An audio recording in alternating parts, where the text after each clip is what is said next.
맥스로 가면은 패스500짜리 파트가 있네요. 이것도 봐야 되겠다. 빌드 가이드. 아직은 오픈이 안 됐으니까 열리진 않은 것 같고, 여기 있네요. 위치 헌트. 한국어 번역. 악마 원데드 적을 사냥하고 물리치는데 특화된 강력한 클래스이다. 엔드게임 콘텐츠에서 효과적이다. 머서너리 클래스가 후반부에 세다 하더라고요. 근데 모든 클래스가 또 나와봐야 아니까. 디아블로4도 그랬잖아요. PT 할 때 졸라 좋은 빌드 있었는데 막상 보면은 쓰레기인 경우가 많고, 초중반에 개쩔어서 해봤는데 엔드게임 가니까 쓰레기고 그런 게 많아서 일단은 너무 맹신하지 말고 참고만 하는 게 좋지 않을까. 보자. 원소 피 흡수 보호막이 있나봐요. 보호막을 주는 대신에 방어력과 회피 등급이 50%를 희생한다. 마법 데미지에 강한 모양이네. 시폭도 있어? 언데드 악마 적에게 2배의 피해를 준다. 판사 배심은 집행자는 11조를 부여하는데 이를 통해 첫 번째 타격에서 적의 최대 생명력에 30% 피해를 입힐 수 있다. 머서너리 같은 경우에는 최대 생명력을 깎는 그런 스킬이 있대요. 보스전에서 굉장히 좋은 것 같습니다. 그 다음에 적은 시간이 지남에 따라 보충되는 자원인 집중력을 얻습니다. 이게 깨지면 적은 공격할 수 없습니다.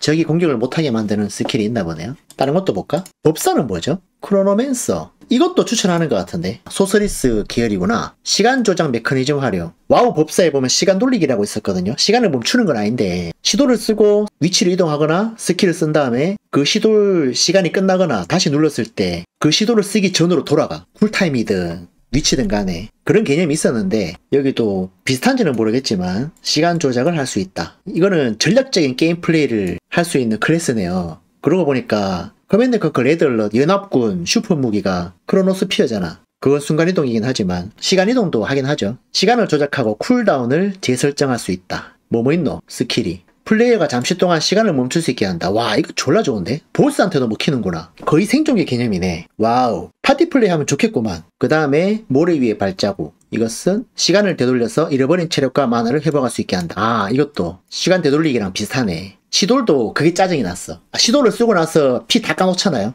근데 다시 시간을 돌려버리면 피가 다시 졸라 짜증나긴 했다. 그래서 당시에 법사랑 싸울 때는 되게 머리를 많이 썼어야 됐어요. 보니까 비슷하네요. 그 다음에 쿨다운 재설정. 즉 전략적으로 게임하기 재밌겠다. 그 다음 스톰위버. 소서리스 계열이네. 스톰위버는 원소 피해 치명타 상태 이상 집중하는 주문 시전자. 이게 법사네. 클래식 소서. 아, 재밌는 거 너무 많은데. 디아블로4 시즌7 패스해야 되는 거 아니야? 치명타 시 원소 폭풍 소환. 추가 피해와 잠재적 트릭을 제공. 스트라이크 트와이스는 적에게 쇼크 중첩을 여러 번 중첩해서 데미지를 높인다. 예를 들어서 쇼크가 20% 중첩되면 적이 받는 데미지가 40% 증가한다. 그 다음에 폭풍의 형성자. 모든 타격 피해에 쇼크를 적용할 수 있게 해준다. 피해 유형과 상관없이 여러 원소 피해 유형을 활용하는 다양한 빌드를 장려한다. 예를 들어서 화염이든 얼음이든 전기 속성을 부여한다 이건가요? 이것도 재밌어 보이네. 화끈하겠네 이거는. 워리어도 한번 보자. 타이탄 보면 되나? 워리어 같은 경우에는 양손 무기를 한 손에 들 수 있다며.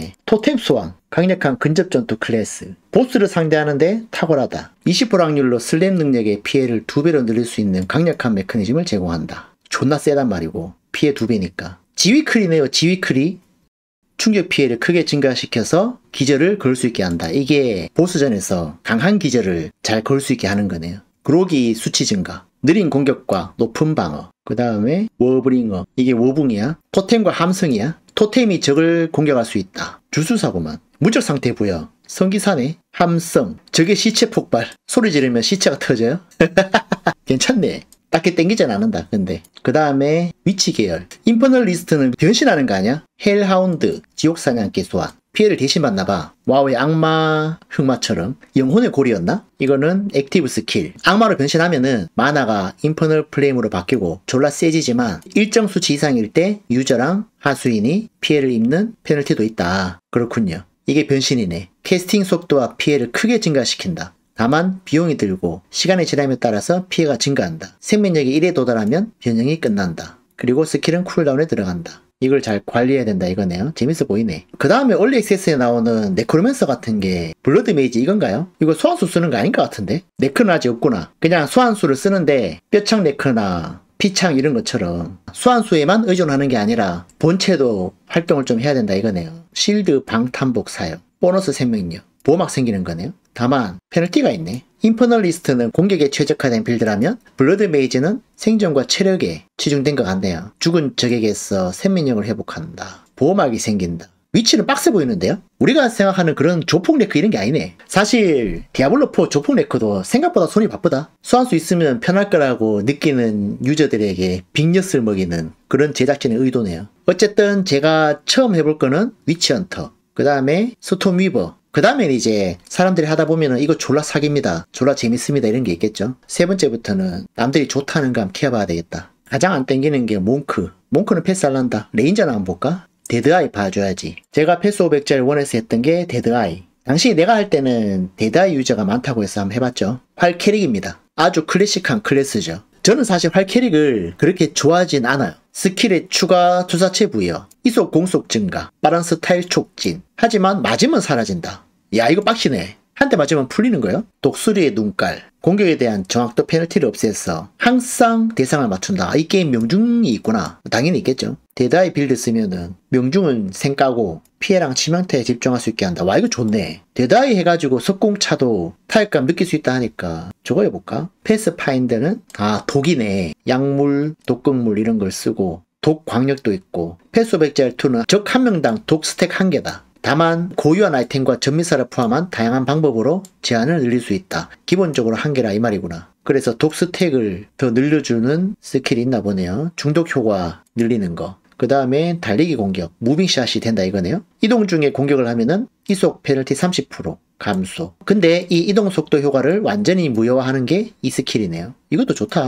무빙샷이 되지만 이동 속도가 30% 감소가 있구나. 제작진이 뭐 써너리 강조할 때 무빙샷을 얘기한 적이 있거든요. WASD로 무빙을 하고 마우스로 조준을 하면서 무빙샷을 할 수 있다. 다만 이런 페널티가 있는데 패스파인더는 페널티가 상쇄되네요. 읽어보면 다 괜찮아 보이네. 일단은 뭐 기존 계획대로 갑시다. 뭐 써너리, 스톰 위버, 그 다음에 데드아이를 하든 뭘 하든 간에 그렇게 한번 해봅시다. 글로벌 게임은 해외 사이트가 잘 돼 있어가지고 저도 이쪽을 많이 찾아봐요.